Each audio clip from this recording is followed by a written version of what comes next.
ова вклучување ќе ви раскажеме на хумана приказна, односно ќе ви го представиме хуманиот бербер, кој што се занимава со овој занает повеќе од 17 години.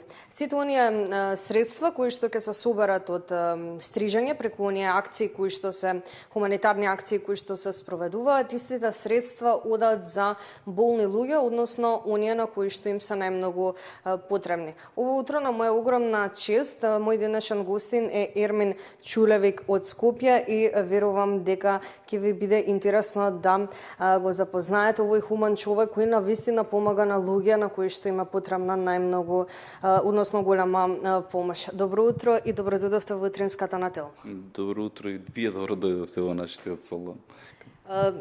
Напоменав дека веќе повеќе од 17 години се занимавате со оваа професија, но од каде потекот за едни вакви хуманитарни акции, насловени се Шишам и донирам? Да, потекот е од тоа што едноставно видов дека на мене ми тргна бизнисот и сакав да помогнам на луѓето што навистина им е потребно. Немаше некоја специјална причина, сакав да помогнам и гледав тоа да биде на некој што стварно му е потребно и така се одлучив да биде на лица што нели се болни. Како одлучувате на кое лице му е потребно најмногу помош, односно кај кои лица ќе одат тие средства? Секогаш различно. До сега имавме 3 акции. Првата акција беше за едно детенце кое сосема случајно го најдовме, никако не планирано. И така одлучивме, бидејќи на него му беше стварно потребно, беше во критична ситуација. Така се одлучивме за него. Втората акција заедно со Стефан Лазаров, другар ми, ја организиравме за Кико. Тоа мислам дека цела држава знаеше.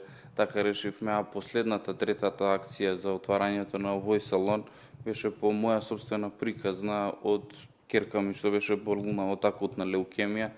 И од самиот тој случај како се водев, знаев дека на некого стварно му е потребно, така решив на едно дете од онкологија да му помогнам на детската клиника. Така да нема конкретна причина на кого ќе му даваме, туку бараме во моментот на кого му е најпотребно. Напоменавте 3 акции до сега. Какво е чувството од како ќе помогнеш на некого? Многу убаво. Многу убаво. Чувството нема цена, не може да се опише тоа чувство.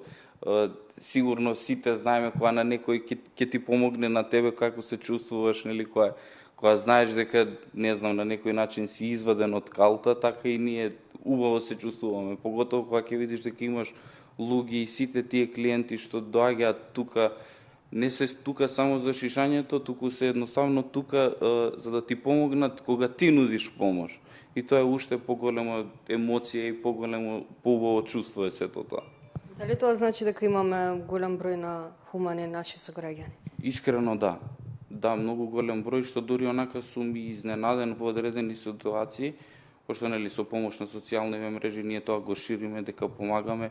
Има и случаи кај што луѓето не се шишаат кај нас воопшто, ќе слушнат, доаѓаат само да донираат. И тоа искрено онака ме радува, само што мислам дека треба да има поише вакви акции, дека треба поише да си помагам.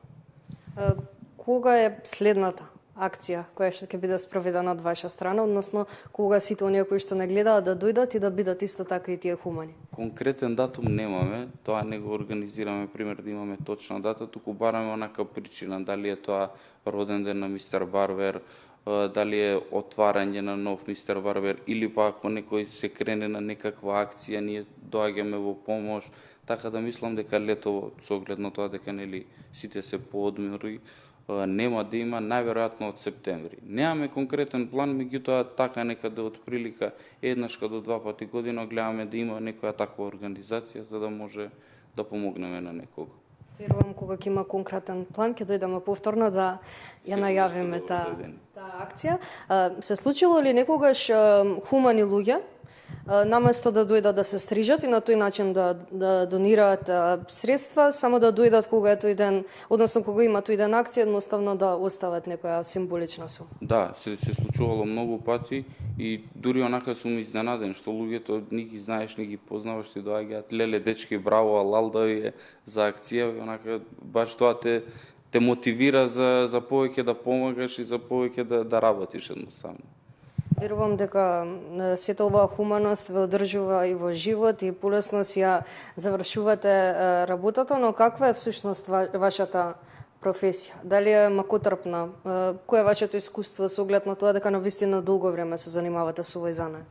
Па, секоја работа си има своја тежина, со оглед на тоа дека, ќе кажам дека овој занает е еден од полесните занаети за разлика од другите. Макотрпна. Макотрпна е од аспект што мораш по цел ден да си во дукјан, мораш по цел ден да си на нога, меѓутоа па има и свои добри работи, бидејќи работиш со голем круг на луѓе, на некој начин имаш контакти од сите страни, секој има потреба од бербер, секој има потреба да се шиша, така да некако се балансира. Али ако ја сакаш работата, мислам дека не ти е воопшто макотрпно. Секако секогаш е потребна таа љубов кон професијата за на некој начин да издржиме до самиот крај. Така е. Ако нема љубовта кон професијата, мислам дека нема ни успех. На самиот крај мислам дека си убаво си напоменавме. Може да дадете некој апел, некој совет од нашите сограѓани зошто е важно да се донира, да се биде хуман и како вие гледате на од ваш аспект? И зошто да дојдат овде повторно на следната хуманитарна акција? Зошто е важно да се донира? Важно е затоа што верувам дека нашето малце на некого му значи многу. Затоа треба и да се донира и треба да се помогне. Тоа е едноставно просто. Мислам дека сите можеме со малце да помогнеме на некого. Секако некогаш нашето малку за некого значи многу, премногу. Ви благодарам многу за одвоеното време и што имавме можност на некој начин во ова кратко вклучување да ја доловиме оваа хумана приказна. Ви благодарам и на вас што дојдовте. Се надевам дека навистина ви се допадна ова хумана приказна. Се разбира со мојот денешен гостин Ермин Чулевик, хуманиот бербер кој се занимава со овој занает повеќе од 17 години. А се разбира кога ќе биде следната хуманитарна акција спроведена од негова страна, ќе дојдеме повторно на лице место и ќе ја најавиме со цел секој кој што е во можност да дојде да се стрижи токму во овој салон и на тој начин истите средства да одат кај оној на кој што му е потребна најголема помош.